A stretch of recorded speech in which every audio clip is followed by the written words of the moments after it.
ఆనపగింజల కూర తయారు చేసుకుందాం రండి. ఉల్లిపాయలు, వెల్లుల్లిపాయలు, కొబ్బరి, టమోటా ముక్కలు, శనగగింజలు, మెంతి గింజలు ఇవన్నీ మిక్సీలో మెత్తగా చేసుకుందాం. ఈ విధంగా మిక్సీ నున్నగా వేసుకోవాలి. మిక్సీలో ముందుగా గిన్నెలో కొంచెం నూనె తీసుకుందాం. ఆవాలు, కరివేపాకు, మిక్సీలో ముందుగా వేసుకున్న పదార్థాలన్నీ దీంట్లో వేసుకుందాం. మిక్సీలో వేసుకున్న మిశ్రమం అంతా నూనెలో వేసి వేయించుకోవాలి. టమోటా ముక్కలు వేసుకుందాం. ఈ మసాలా అంతా బాగా వేయించుకుందాం. ఇప్పుడు ఇదంతా వేగిపోయింది. ఇందులో మిగతా పొడులన్నీ వేసుకుందాం. కొంచెం పసుపు పొడి, కొంచెం కారం పొడి, కొంచెం ధనియాల పొడి. ఇప్పుడు ఇవన్నీ వేసుకున్నాక కొంచెం నీళ్ళు పోసుకుందాం.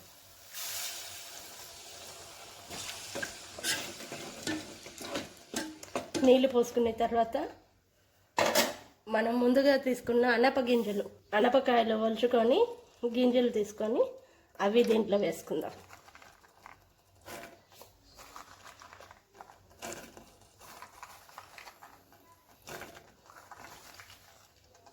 అనపగింజలు వేసేసుకున్న తర్వాత కొంచెం చింతపండు నానబెట్టుకొని దాని రసం కూడా తీసుకొని ఇందులో వేసుకుందాం.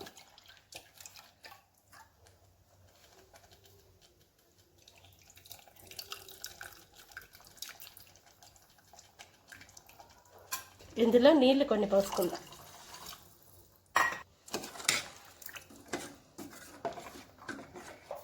తర్వాత సాల్ట్ వేసుకుందాం.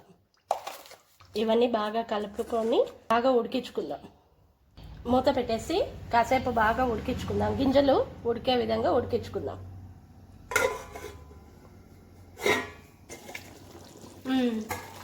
బాగా ఉడికిపోయిందండి కూర.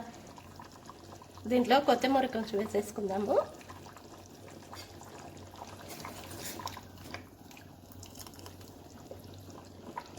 గింజ ఇలా పట్టుకొని చిదిమితే ఉడికిపోయి బాగా ఈ విధంగా అయిపోవాలి. ఉడికిపోయిందండి. ఇంకా అనపగింజల కూర రెడీ అయిపోయింది.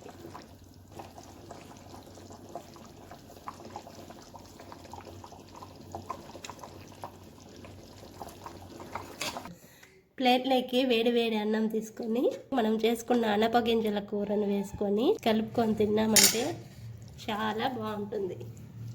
మీరు ట్రై చేయండి. ప్లీజ్ లైక్ చేయండి, సబ్స్క్రైబ్ చేయండి.